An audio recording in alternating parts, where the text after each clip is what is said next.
Ok, nous sommes environ au milieu du chapitre 5. Le Rav parle des trois agents qui nous éloignent de la prudence.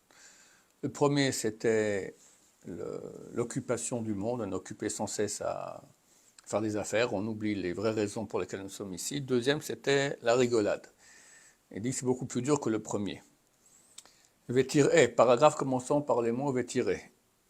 Et voit Keshi alatson va ashrata araba.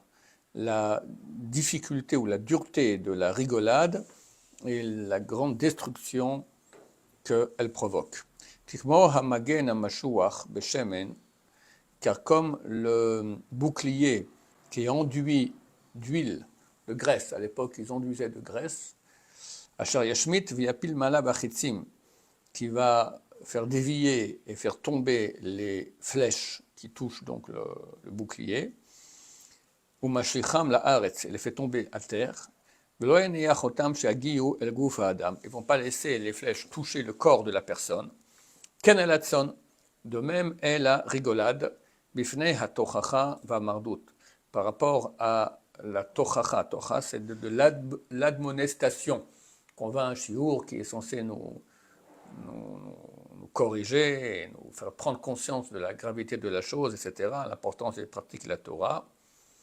Mardout, c'est l'amertume que j'aurai dans le cœur, de ne pas être dans la bonne voie.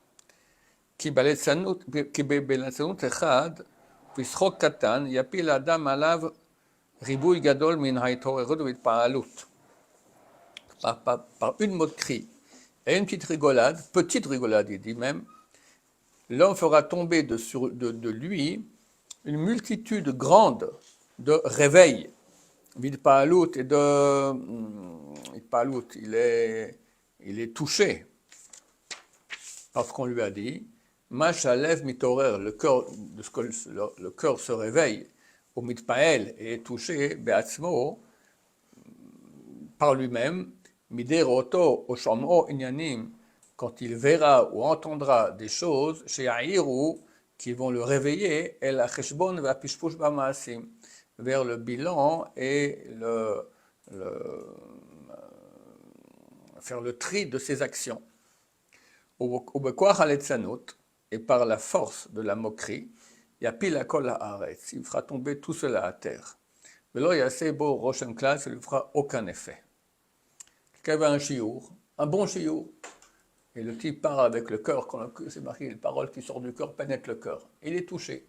Puis quelqu'un en sortant du cours, t'as vu le nez du Rav, il est marrant, d'accord, ou je sais pas quoi, il fait une blague. D'un coup tout part, c'est phénoménal. Et c'est pas parce que ces choses-là sont faibles, pas parce que le cœur ne comprend pas, c'est une chose qui est trop compliquée, trop profonde.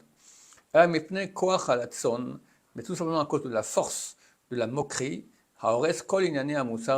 qui détruit toutes les choses de moussar, d'admonestation et de ira et de crainte de Dieu.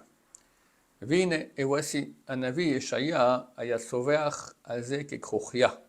Le prophète Isaïe il criait à ce propos comme une krochia. Krochia, c'est une sorte d'oiseau nocturne, comme la chouette ou l'hibou, d'accord?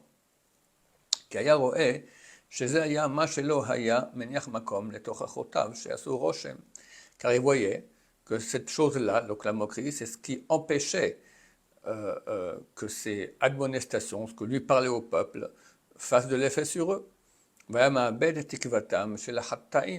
Et il perdait tout espoir concernant les pécheurs. Vous, Maché Amar, c'est ce qu'il a dit, Ve'ata, et maintenant, ne vous moquez pas, de peur que se renforcent vos souffrances. Déjà, les sages d'Israël ont tranché, que le moqueur, il amène sur lui des souffrances. C'est ce qu'il est écrit clairement dans Michelet, dans les Proverbes. Il est juste que viennent sur les moqueurs des fléaux. Parce que c'est une chose que la justice dicte.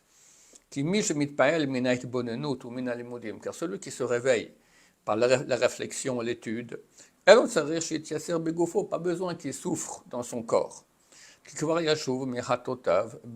Car déjà il fera tchouva de ses péchés sans cela. Par la force des sentiments de tchouva qui vont naître dans son cœur, de par ce qu'il lira ou entendra des différents moussars et admonestations.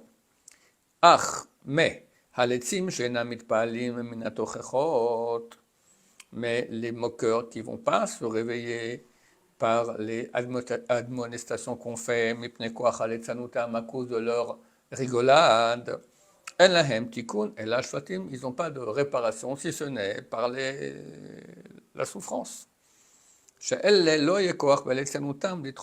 Que ces choses-là, il n'y aura pas la force par la rigolade de les repousser.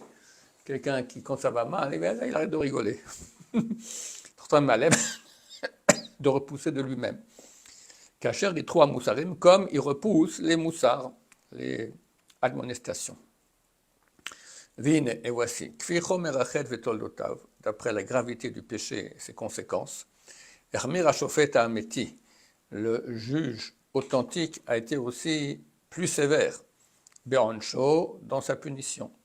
Vous, Machilimdou, nous, ce que nous enseignent nos sages de mémoire bénie, caché à l'Etzanout, je crois que cacha, il faut dire, dur est la moquerie, chez Trilato Yisurim, que son début est des souffrances, Vesofo Klaya, et sa fin est élimination. Chez Neymar, comme il est dit, Pen Yachzou Mosrechem, de peur que vont se renforcer, c'est le verset de Isaïe qu'on a vu auparavant, qui leur a dit arrêtez de rigoler, de peur que vont se renforcer vos souffrances, car une élimination totale, j'ai entendu. Voilà, ça peut arriver à très très loin, Shem Shmor. Amafsid Ashlishi, la troisième chose qui fait perdre la prudence, ou Achevra, c'est la société. Dainu, c'est-à-dire la société des idiots et des pécheurs. Vous machakatu vos mères, c'est ce qui est écrit. Celui qui paie du verbe paître, d'accord, avec les idiots, fera le mal. Car voici, on voit souvent.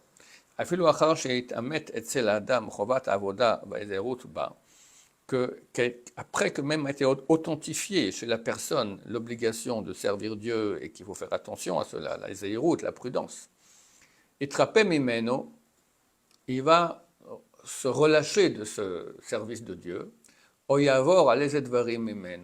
va transgresser des choses de ce service, pour pas que se moquent de lui ses amis, ou pour être mélangé avec eux. Vous, c'est ce que le roi Salomon avertit et dit, avec des gens différents, ne te mélange pas, différents en mal. Car si quelqu'un te dit, c'est écrit dans le traité Ketubot, il faut toujours que l'esprit de l'homme soit mélangé avec les créatures, il ne faut pas vivre en ermite. Réponds-lui, de quoi on parle? D'êtres humains qui font des actions d'êtres humains. Mais pas d'êtres humains qui font des actions animales. On attend de finir le paragraphe, on s'arrête ici. Baruch Adonai, l'olam, amen, amen.